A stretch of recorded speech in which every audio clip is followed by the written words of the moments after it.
চা চলে এসেছে চারু। এটা হচ্ছে আমার আদা দিয়ে বানানো স্পেশাল চা। জাস্ট একবার খেয়ে দেখো।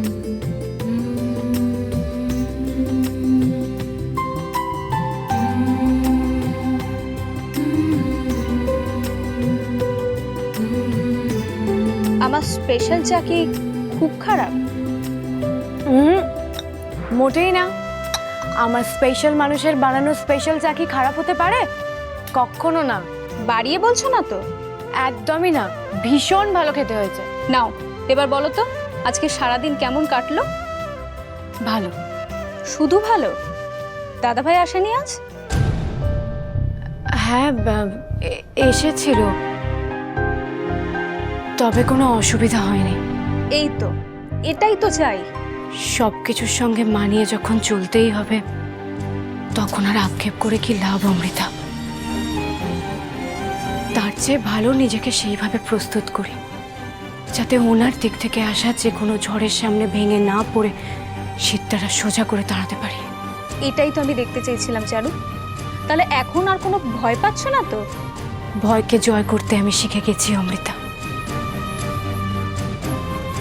আমি বুঝে গেছি, আমি যত ভয় পাবো, ভয় ততই আমাকে চেপে ধরবে, আর আমি দিন দিন ততই কুঁকড়ে যাব।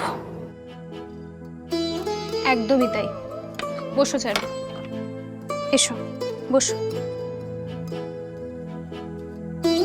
এই যে তুমি সাহস করে ভয়ের বিরুদ্ধে রুখে দাঁড়িয়েছো না, এবার দেখো তোমার চলার পথটা কতটা সহজ হয়ে যাবে। সহজ হবে কিনা জানি না, তবে আমি আর পিছিয়ে আসবো না। তুমি দেখো, এই দৃঢ়তাই তোমাকে সমস্ত ঝড়ের বিরুদ্ধে মোকাবেলা করতে শেখাবে। অমৃতা শোনো না, আমার একটা কথা রাখবে? কাল আমাকে একবার মন্দিরে নিয়ে যাবে? কেন, কাল কি আছে? আসলে কালকের দিনটায় প্রতি বছর আমি পুজো দিই। কালকের দিনটা কি এমন বিশেষ দিন যার জন্য তুমি মন্দিরে পুজো দিতে চাইছো? আমার মতো হতভাগীর জন্মদিন আর কি বিশেষ দিন হবে, যার বেঁচে থাকাটাই আশ্চর্যের।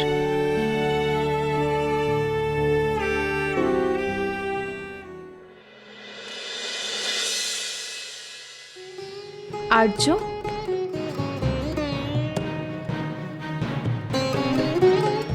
তুমি এসেছো? বাচ্চাটা কেমন আছে? আগে থেকে বেটার মা, ওর প্রতি যা গেল। আর জানো তো মা, ও ক্লাসে নিজে বন্ধু বান্ধবকে পেয়ে খুব খুশি হয়েছে। যাক, ও হাসপাতাল থেকে ডিসচার্জ হয়েছে, এটা শুনেও ভালো লাগলো। আর আমার টিচারও খুব খুশি হয়েছে। আপনার সাথে আমার একটা কথা আছে। কি কথা?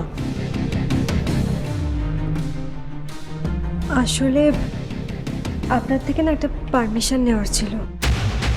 পারমিশন? হ্যাঁ। চারু, বলছি আমার ছেলেটা এইমাত্র বাইরে থেকে ফিরলো, ওকে একটু ফ্রেশ হয়ে নিতে দাও, তারপরে না হয় এসব নিয়ে কথা বলো। মা মা কথায় আছে না, শুভস্য শীঘ্রম। কিছু কথা তাড়াতাড়ি সেরে নেওয়াই বোধহয় ভালো।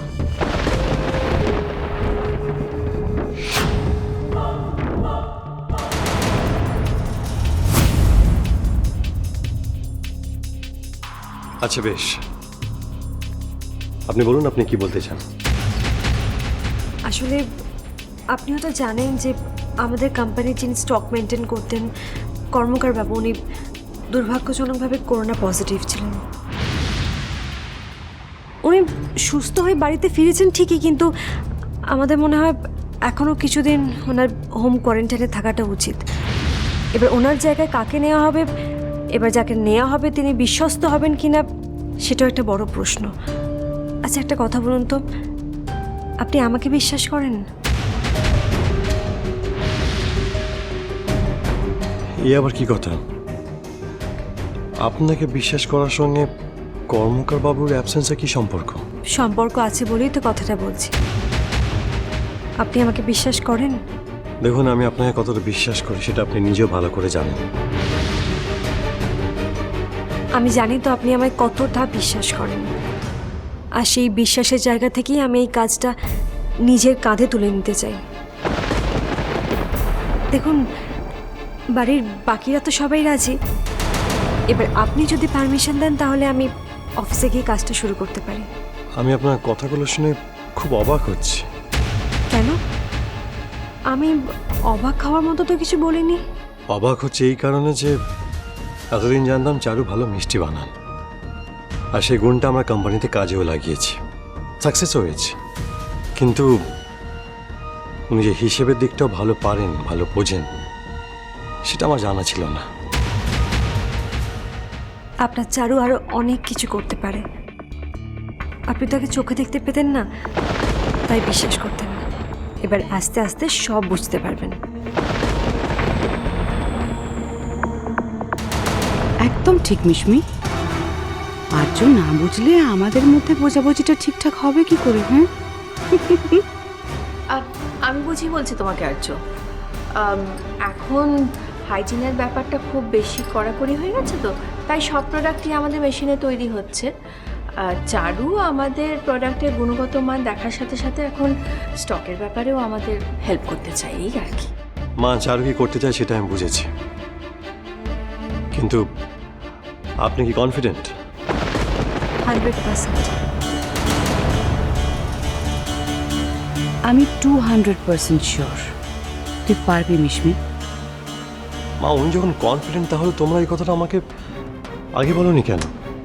উনি যখন নিজে করতে কাজটা রাজি, তাহলে আমি বা বাধা দিতে যাব কেন? আর্য, সেরকম কোনো ব্যাপার নয়।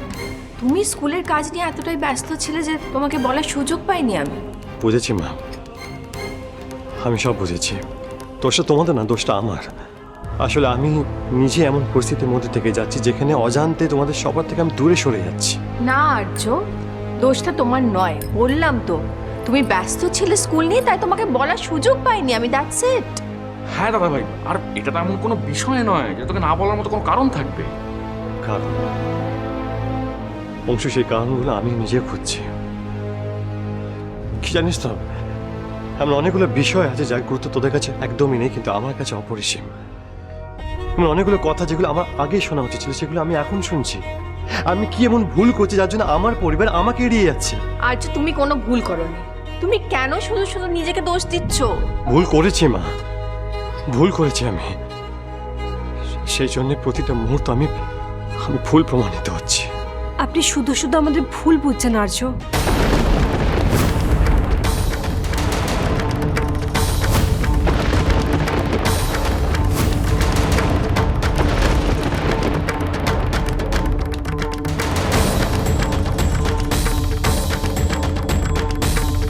দেখেছেন তো, আমি কি বড় একটা পাপ করে ফেললাম।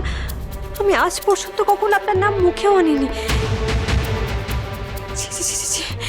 এটা আমি কি করে করলাম? আপনার দৃষ্টি ফিরে পাওয়ার পর থেকে আমি আপনার মনের মতো হয়ে ওঠার চেষ্টা করছিলাম, আপনার যোগ্য হয়ে ওঠার চেষ্টা করছিলাম, কিন্তু আমি কেন চারু, আপনার এরকম কেন মনে হলো যে আমার দৃষ্টি ফিরে পাওয়ার পর আপনাকে আমার মনের মতো হয়ে উঠতে হবে? আপনার এরকম কেন মনে হলো যে আপনাকে আমার যোগ্য হয়ে উঠতে হবে? আপনার তো নিজেকে নতুন করে প্রমাণ করার দরকার ছিল না। যখন আমি চোখে দেখতে পেতাম না, তখন আমি আপনাকে মন থেকে গ্রহণ করেছিলাম। তাহলে এখন এসব কেন করতে চাইছেন আপনি? আমি তো আপনার কাছ থেকে কোনো বাড়তি এফোর্ট চাইনি। আর আপনি বা এটা ভাবলেন কি করে যে আমি আমার দৃষ্টি ফিরে পাওয়ার পর আমি মানুষটাই বদলে যাব? চারু হয়তো অন্য কিছু ভেবে কথাটা বলেছে, তাই না চারু? পিসিমণি, আমারও অনেক দুঃখ আছে, অথচ আমি আমার দুঃখগুলো কারোর সাথে শেয়ার করতে পারি না। আর করবই বা কার সাথে বলুন? মানে কতক্ষণ থাকে বাড়িতে, কতটা সময় দেন বাড়িতে? অথচ দেখুন, চোখের দৃষ্টি ফিরে পাওয়ার আগে কিন্তু উনি এরকম ছিলেন না। তাই ভাবি আমার মধ্যে হয়তো কোনো খামতি আছে, আর সেই জন্য আমি নিজেকে ওনার যোগ্য করে তোলার চেষ্টা করছি। স্বামীর কাছে স্ত্রীর যোগ্য হয়ে ওঠা কি খুব অপরাধের?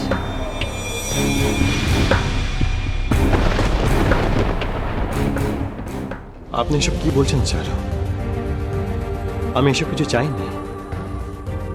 আমি শুধু আপনার আগের মতো সরলতা বোধ চেয়েছি। আপনার সেই সহজ সরলতা বোধ আজকাল খুব মিস করে। দেখুন, আপনি যতটা সহজ হতে পারবেন ততটা সহজভাবে আমি আপনাকে মেনে নিতে পারবো। দেখুন, সংসারে এরকম অনেক কিছু ঘটে যেটা সহজভাবে মেনে নেওয়া যায় না। আর তাছাড়া আজকাল বড্ড একা লাগে আমার। আর সেই একাকিটা দূর করার জন্য আমি একটু একটু ব্যস্ত থাকার চেষ্টা করছি। ঝিঝির বাতি